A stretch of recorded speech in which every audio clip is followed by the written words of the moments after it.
All right, we are letting everybody in. Doors are open. Good afternoon and welcome to today's ATI Member Education facilitated by GovMates. We're going to dive into all of the good stuff about navigating the federal marketplace really soon. But first, I wanted to kind of give some introductions, some quick overview, and then I'm going to turn it over to all of the good stuff. So I am your event host. I am Meg O'Hara. I am GovMates Director of Engagement, and I will be monitoring the Q&A, facilitating some of the discussion. And for those who may not know a lot about GovMates, we are a technology scouting platform who connects small and non-traditional businesses with system integrators and agencies who are seeking innovative solutions to their federal challenges.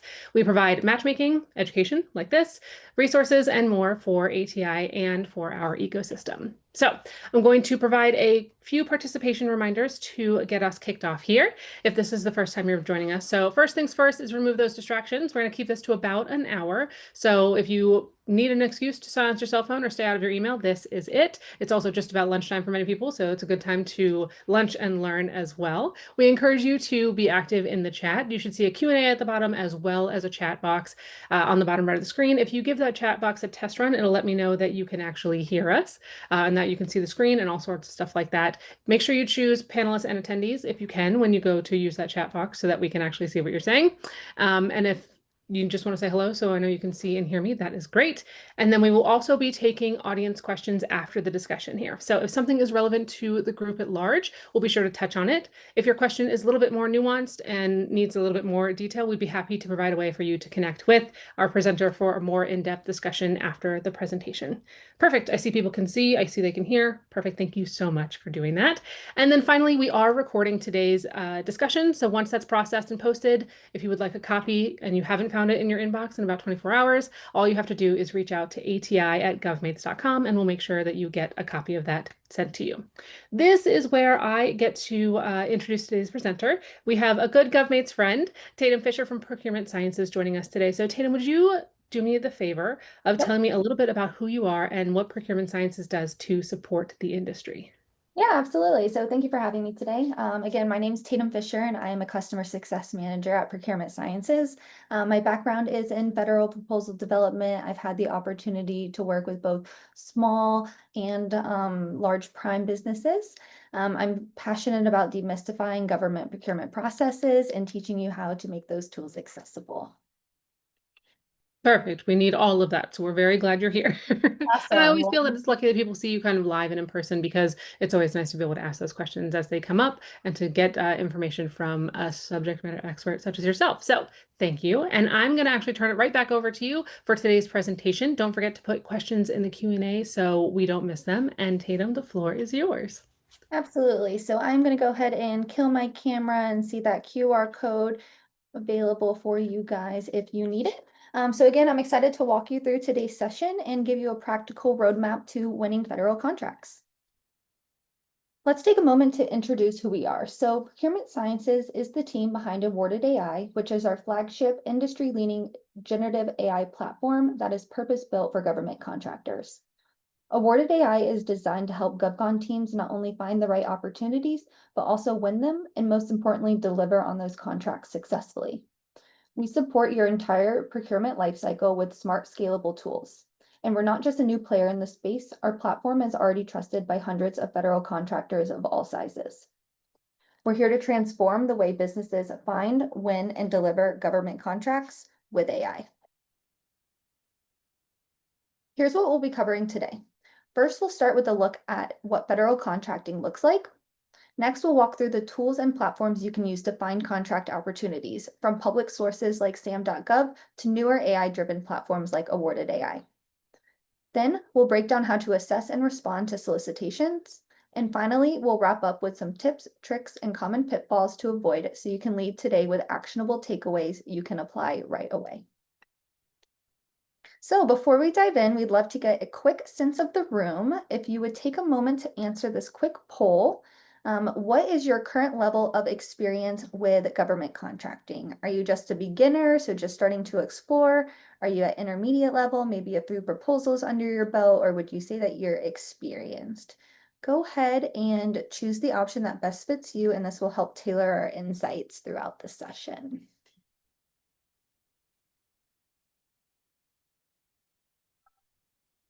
I'm just giving everybody a chance to answer, so don't worry. Awesome. Yeah, no It's worries. not paused.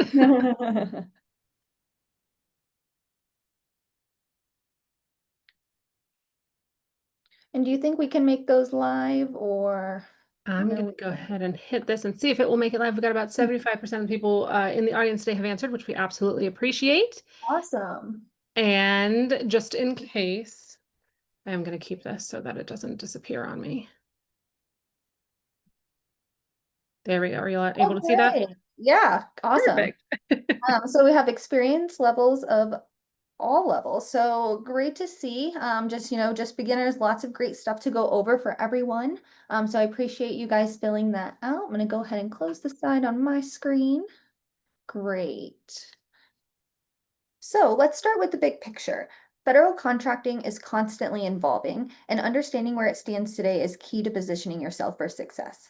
In this section, we'll walk through recent trends, current agency priorities, and what's changed in the acquisition landscape. Let's start with the big picture. The US federal government is the largest buyer of goods and services in the world, spending roughly $600 billion every year. But it's not just one centralized buyer. It's a vast network of agencies like the Department of Defense, Homeland Security, the VA, and many more.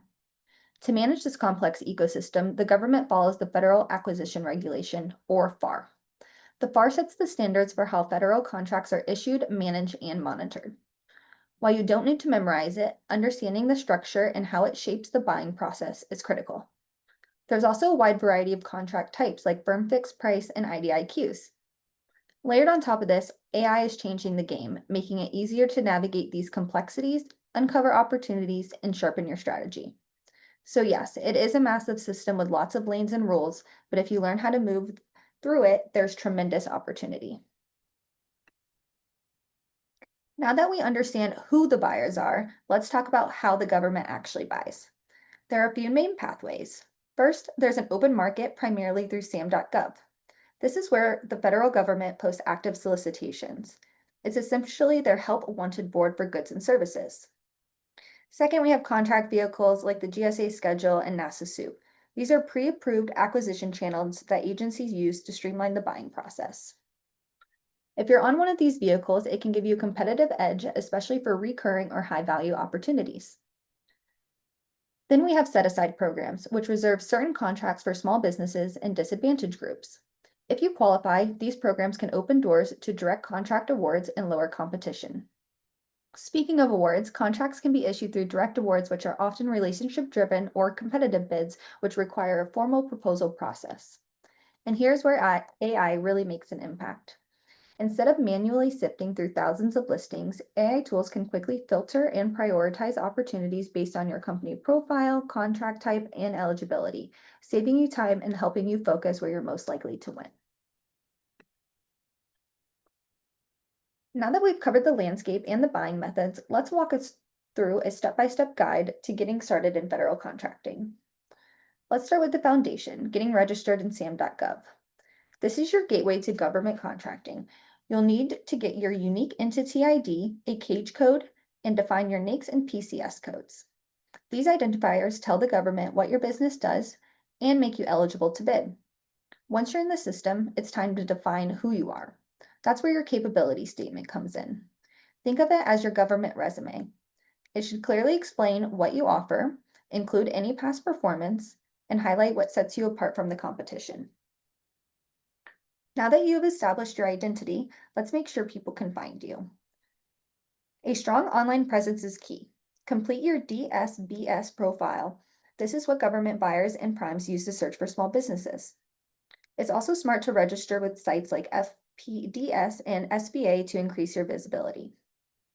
With your foundation and visibility in place, it's time to explore strategic pathways. Look into contract vehicles and small business set-aside programs. If you qualify as a woman-owned, veteran-owned, disadvantaged, or hub-zone business, you may be eligible for programs that reduce competition and open the door to direct awards.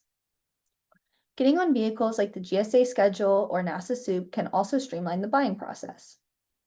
Now you're ready to start mapping out your opportunities. Building a strong pipeline is essential. Use platforms like SAM.gov, FPDS, USA Spending, and tools like Awarded AI to track your forecast opportunities that align with your goals. This helps you stay proactive instead of reactive. And finally, don't be afraid to start small. Subcontracting is a great way to gain experience and build relationships. Partner with seasoned primes, attend industry days, and show up to networking events. You'll learn the process while establishing your reputation in the space. Federal contracting is complex by design. Solicitations are dense, deadlines are tight, and every opportunity is different. If you're relying solely on manual processes, you're not just working harder, you're risking non-compliance and lost time. AI is not a replacement for people, it's a force multiplier. It handles the repetitive, time-consuming tasks that requirement extraction, compliance matrix building, and opportunity filtering.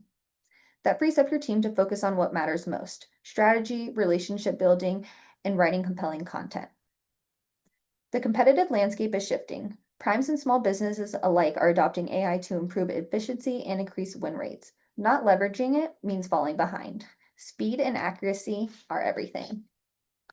AI helps you move faster with greater precision, catching details you might otherwise miss and allowing you to respond to more bids without burning out your team. The bottom line, AI doesn't just make you faster, it makes you smarter. And in this environment, smarter teams win more contracts. According to Coursera, generative AI is becoming a baseline requirement across industries.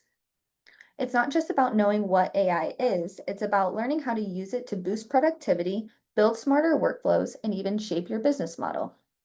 Skills like prompt engineering are already in high demand and will only grow more critical. The saying, AI won't replace you, but someone who knows how to use AI might, is no longer hypothetical. It's happening right now. Reports from the City University of Seattle and others echo this. AI fluency and data literacy top nearly every list of in-demand skills for 2025.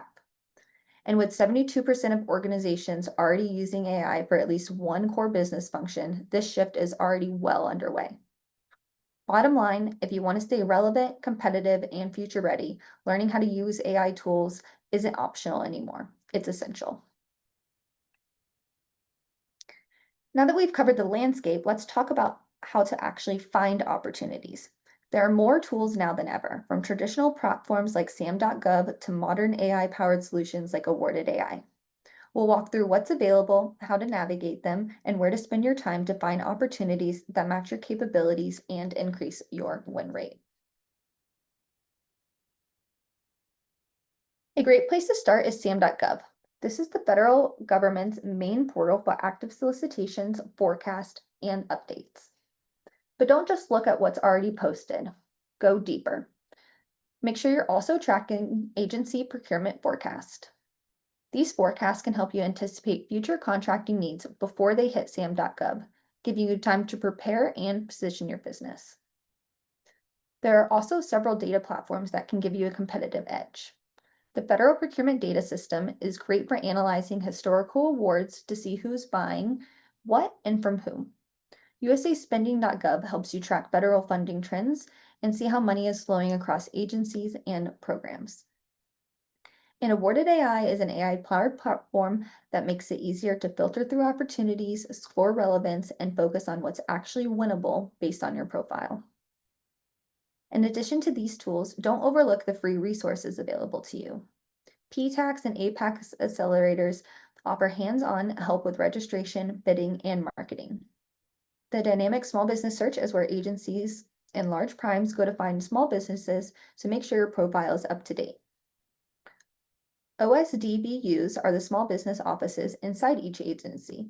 They're a great resource for outreach and relationship building.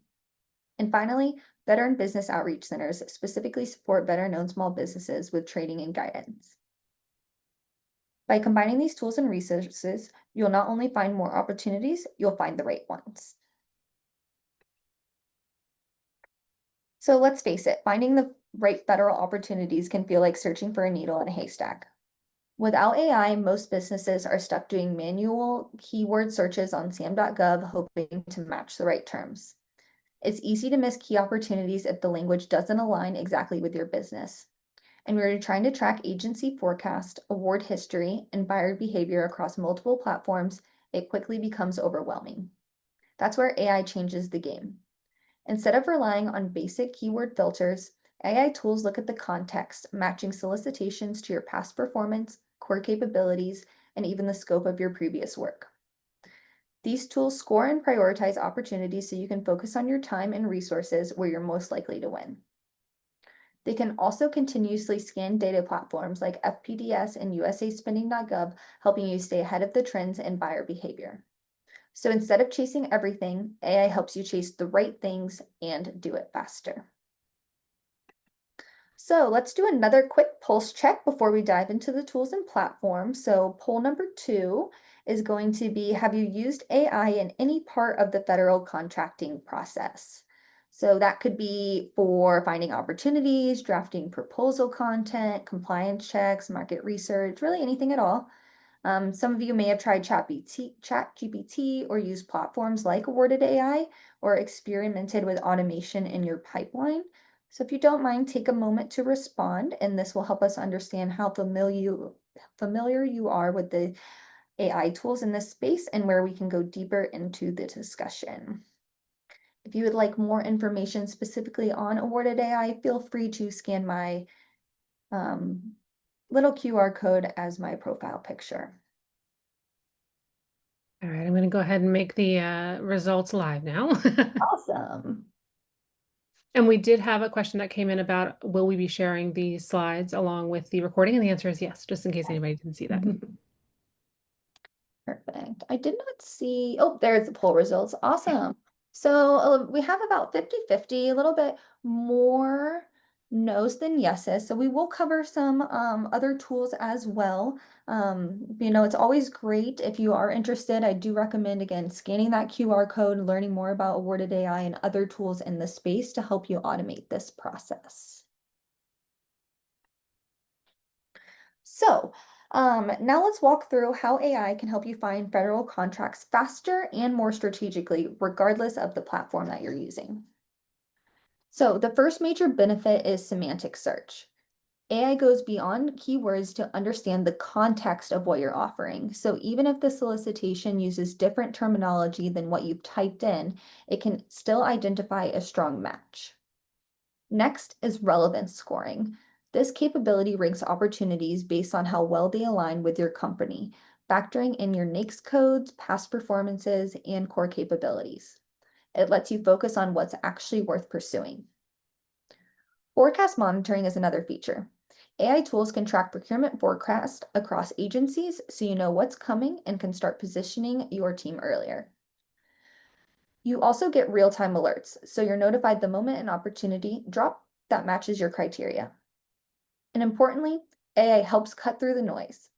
Instead of sifting through dozens of irrelevant postings, you're only reviewing opportunities that are high probability and relevant to your mission. And finally, many AI tools integrate with your internal pipeline so you can flag opportunities, assign next steps, and keep everything centralized for your team. The goal isn't just to find more contracts, it's to find better ones and find them first. So finding an opportunity is just the first step. Now let's look at what happens next. In this section, we'll break down how to interpret a solicitation, what to look for in sections L and M, and how to assess whether to pursue or pass. We'll also touch on the basics of compliance, teaming, and early response strategies to help you craft stronger, smarter proposals. So talk about building relationships is one of the most important and overlooked parts of winning federal contracts. Before you ever submit a proposal, it's crucial to invest time in market research and outreach.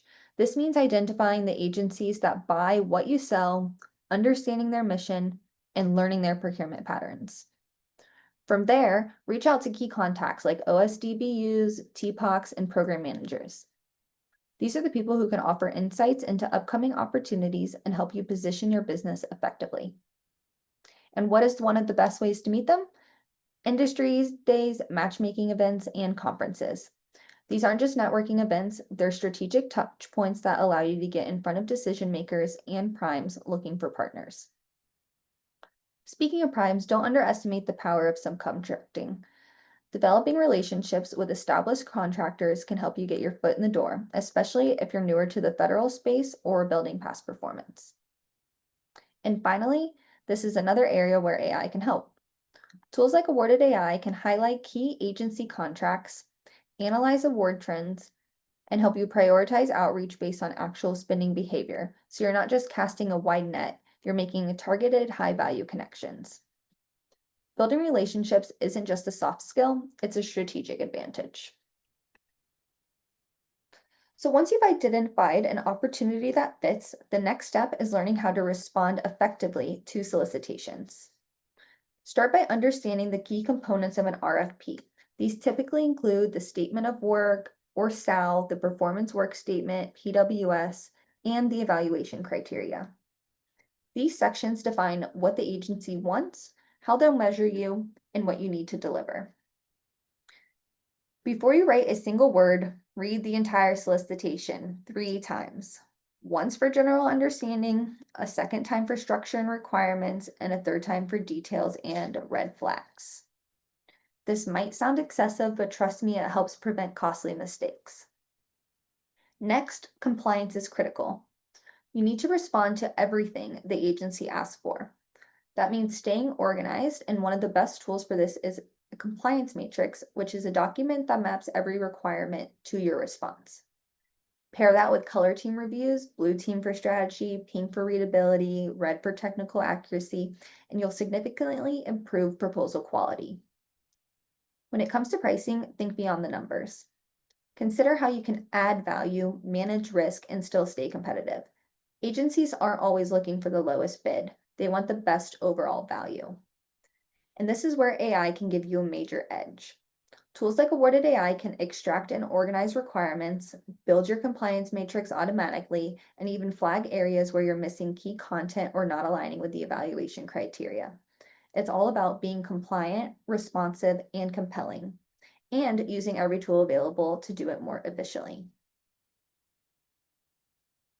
So let's talk about the elephant in the room, which is challenges.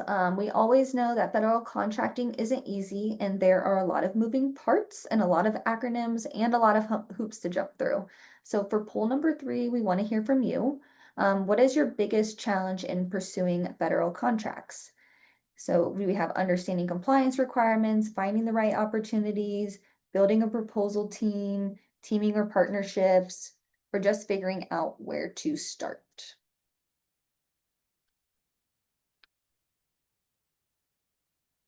I think sometimes depending on the day, I want to click on all of them. Right. It's one of those things where I'm like, you know what? I think I could use help in a couple of different places, depending on the season we're in. Absolutely. I'm gonna give it just another second to No worries. gather some of those responses.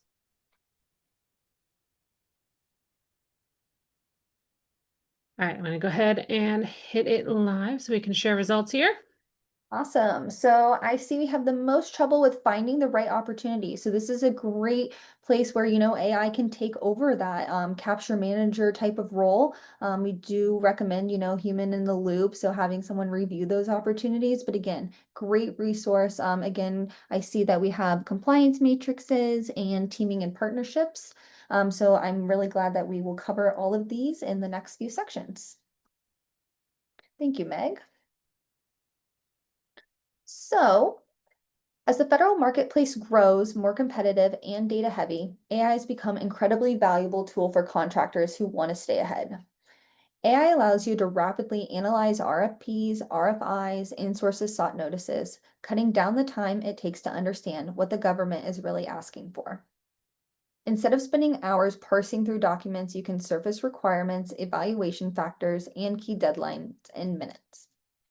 Once you've assessed the opportunity, AI can help you auto-generate compliance matrices or even build a proposal outline based on the structure of the solicitation. This ensures you're aligned with the format and requirements from the start. One of the most powerful features is AI's ability to identify and tag key requirements in the statement of work or PWS. That means no detail gets missed and you can map responses directly to what evaluators are scoring. And finally, during color team reviews, whether you're doing pink, red, or gold team, AI can reduce manual effort by highlighting gaps, inconsistencies, and compliance risk so your team can focus on strategy instead of copy and paste tasks. When used correctly, AI doesn't replace your team, it enhances it. It helps you work faster, smarter, and win more accuracy, especially in fast turn environments. So to wrap things up, we're sharing some hard-earned lessons from the field. These are tips, tricks, and red flags we've seen time and time again, things that can make or break your chances in federal contracting. Whether it's formatting pitfalls, missing evaluation criteria, or chasing the wrong opportunities, will help you avoid common mistakes and position your team for success. So first, some of the common mistakes we see are bidding on everything. It might seem like casting a wide net is a good strategy, but it actually wastes time and resources. Agencies can tell when your proposal isn't tailored. Second one is ignoring past performance. This is one of the biggest factors in award decisions. If you don't have it, you need to find ways to build it, often through subcontracting. And then there's overpromising and underdelivering, a fast track to burning bridges and damaging your reputation in the federal space. On the flip side, here's what successful contractors consistently do. They engage in targeted bidding, only going after the work that's in their wheelhouse where they can be competitive and compliant. And they know and to articulate their clear differentiators, what makes them stand out from everyone else. So as we close out today's session, let's recap of what we've covered and where you can go from here. We've walked through the federal contracting landscape, how the government buys, what's changed, and where the opportunities are. We gave you a step-by-step roadmap to help you navigate registration, positioning, and pipeline development. We explored how AI is transforming the ways contractors find, assess, and respond to opportunities, and how you can use it as a competitive edge. And we shared real-world tips, tools, and common pitfalls to help you avoid missteps and stay focused on what actually moves the needle.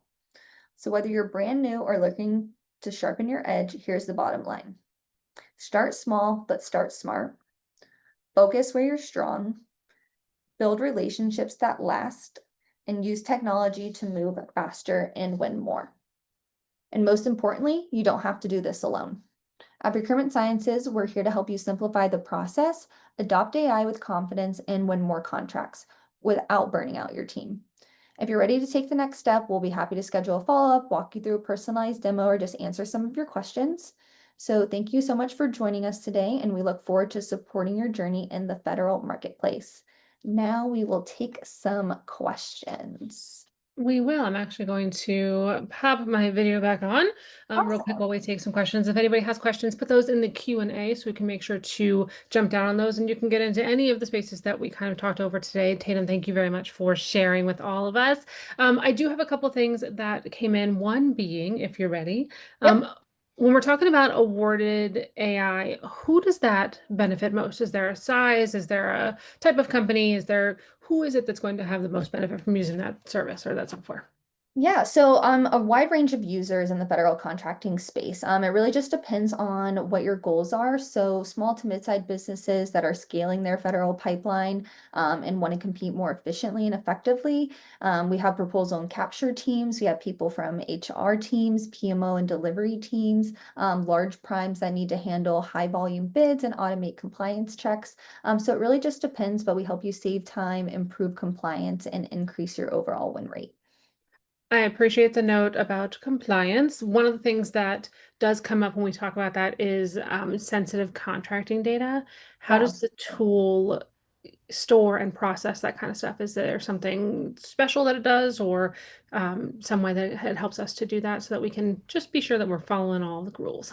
Yeah, so great question. And the answer is that every company is different. So we do offer three different types of options. We offer the commercial cloud, so it's ideal for the users who don't need, all those special handling and compliance. Then we have the government cloud, and then we also can host on-prem. So it really just depends on the company, the user, and the protocols in place.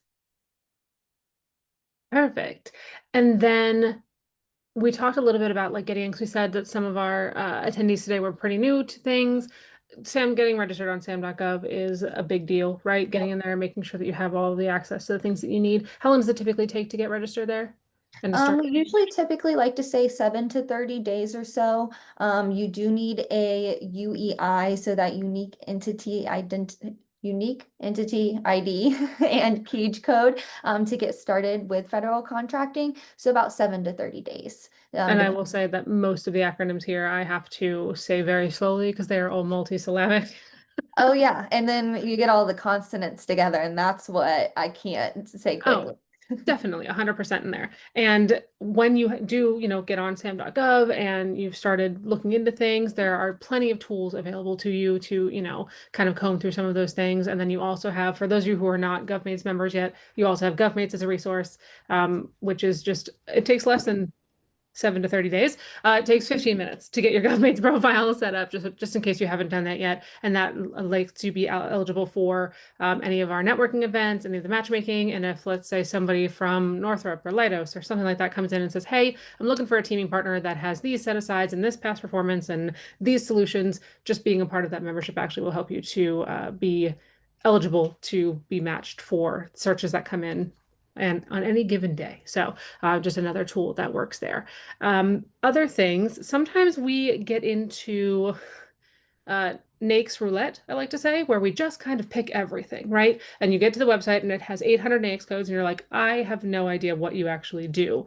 How do I know which codes are the right codes for the business? So I do recommend using AI to parse through those NAICS and PCS codes because there are a lot of them. I would look at the services and products that you primarily offer and then the official NAICS descriptions. Again, you can use AI to make this process go by much quicker.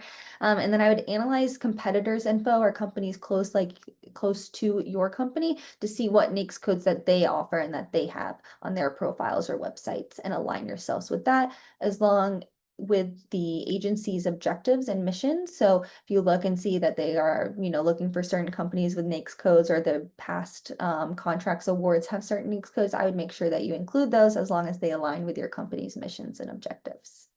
And it's a really good idea to know what those NAICS codes are because there are certain events that do pertain to specific codes. I know that we've worked with agencies before who are like, hey, we're having an event and it is open to those who are, within these NAICS code areas or whatever. So it definitely makes sense to pay attention to what those are and what you can do and not waste your time and not waste their time. Knowing what you do and doing it well is more important than doing all of it. Yeah. Somebody did ask, are GovMates profile company specific or user specific? So that is a fantastic question. We get that one a lot. Those are company specific. So typically you have somebody who comes in, creates a profile, they become the manager per se on the profile with the access to get in and update profiles and change information and add customers or whatever it might be. And if that person has, let's say, left, moved on, changed companies, or just can't remember their password, all you have to do is email us, so matchmaker@govmates.com, and say, hey, this is my name, this is my company, can you give me access? And we will get that back over to you. So you can get into the profile. We'll make sure that we give you, access to get in there and make changes so that you can log in, because sometimes we get in and, somebody's made it several years ago and all of a sudden can't remember the password. So we are happy to give you back access to your profile so you can update it when necessary. But that is a good Sounds question. like all government types of websites. Right? It's one of those things where like whoever was the BD person at that point got in, made the profile like they were supposed to, they were using it, and then if let's say they move on or they get a different position or that's not, their focus anymore, or just like I do, Goes forget a missing. password, right? Password Absolutely. managers are great. That's one of the things that saves me, but sometimes I can't remember all of them. Sometimes you have to Another remember to save question. it. Oh, sorry, go ahead. I said sometimes you have to remember to save it to the Yes. password. Yes, yes. So we talked a little bit about subcontracting because most of the attendees here are subcontractors. If you're Yep. just trying to break in, what is the best way to kind of get your foot in the door? So I would say attend events like these. Usually the email list or the attendee list is made public. Sometimes they're not always. Industry days in general, matchmaking events. So I know that GovMates does offer matchmaking events. Pretty much identifying large primes in your industry and then using the tools and resources like FPDS and USAspending.gov to look back at historical data to find those people and then reach out. Again, building relationships is going to be one of the most important parts of starting to get into federal contracting. So building those relationships early on will definitely be helpful. It's all about the relationships. We're always heavy on that point too. It's a good foot stomp there. We also do networking. We have, because I'm going to plug this real quick since we just talked about it, we have a networking event that's coming up in September in the DC area. So if anybody's in the DMV and wants to join us, it's September 10th. You should have, hopefully, if you are part of our email list, you should have gotten an email today that gives you a little bit of information about that. It's a 2-hour networking with government contractors only, and our sponsors, Procurement Sciences, will be there. So if you want to chat with any of the Procurement Sciences team, they will be there to hang out as well. So that's just, one other thing. You never know what somebody's looking for, and maybe somebody that you meet there can introduce you to your next big contract win, which is something that we always look for, right? Yep, Come hungry, leave with revenue opportunities is a big deal. don't forget those business cards. Yes, business cards. And this one is the fiscal year-end fiesta, which means that tacos are involved. So Ooh, we always do a theme. We love a good theme. love a And theme. right, make sure we double down on that one. So I have seen several times, several different opportunities where I've heard that AI can help you potentially write a proposal from scratch. Is that a good use, or is that something I need to be wary of? So I would definitely be wary of it. We, preach human in the loop, so it can generate first draft, structure outlines, draft requirements, be those review, those color team reviews for you. But AI is a co-pilot, not a replacement. So knowing how to use AI will push you further, and faster in government contracting. But again, we do recommend, especially with compliance, security, CUI, security data that review everything before submitting it and ensure that you are using the right tools and resources for the type of data that you have. Perfect. I like that. And just, I'm a big fan of white glove service, right? So somewhere where I can get a start, give me an outline, and then I can get in there and really put, the special spin and put the special sauce on the things that we're talking about, because you know what you do best, right? As a business, you know what your solutions are, what your company can handle, and exactly how to format it so that, your best foot is put forward there. So I like that. Awesome. Um, let's say I have access to contact information, right?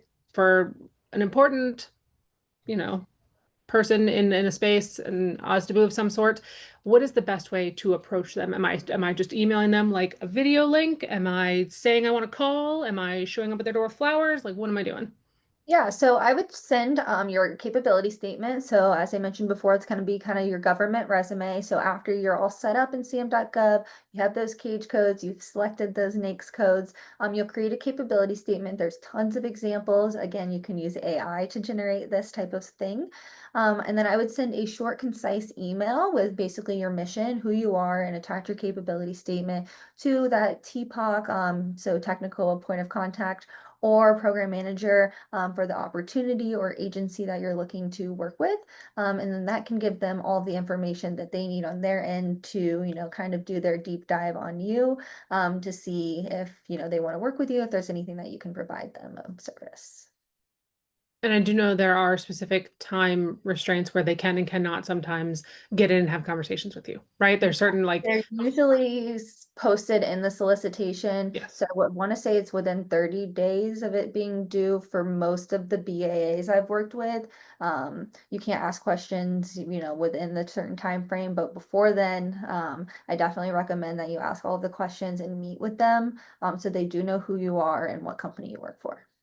Exactly. Getting in there early makes sense, right? To just making sure that and sometimes it's hard to do that because sometimes a solicitation drops and there is no time, right? That Yep, tends to happen around the fiscal year end and around the holidays for some reason. Favorite times to drop new things to do to keep us all busy.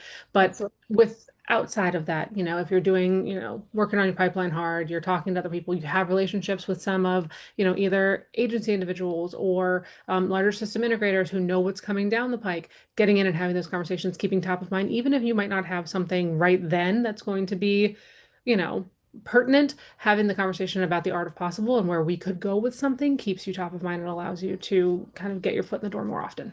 Yeah, absolutely. Everything you said makes sense and it's great advice.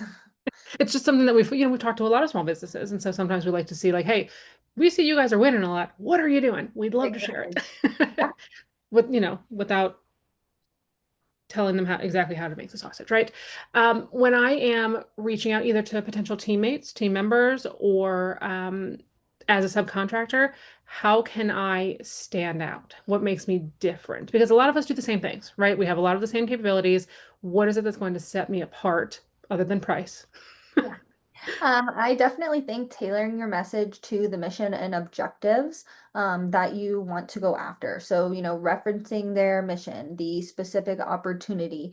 I'm sure, TPOCs get all sorts of emails, all sorts of marketing emails all day, every day.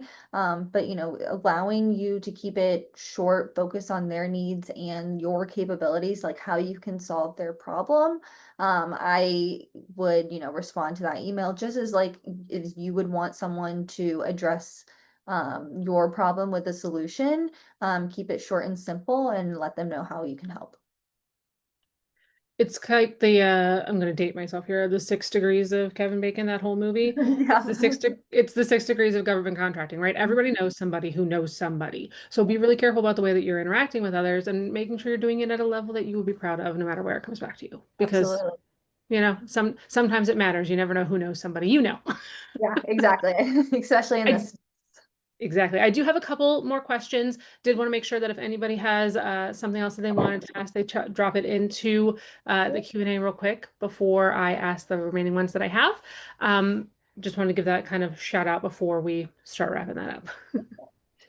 Um, yes, we will send a link of the recording. Somebody did just ask that. Once it processes, it'll be about 24 hours by the time I get it up and get it processed and all that stuff, but I will send it to the email with which you registered. So wherever you registered, that's where the link and the deck will come to at that point. And I will also make sure to add Tatum's contact information on there should you have other questions for her or the Procurement Sciences team.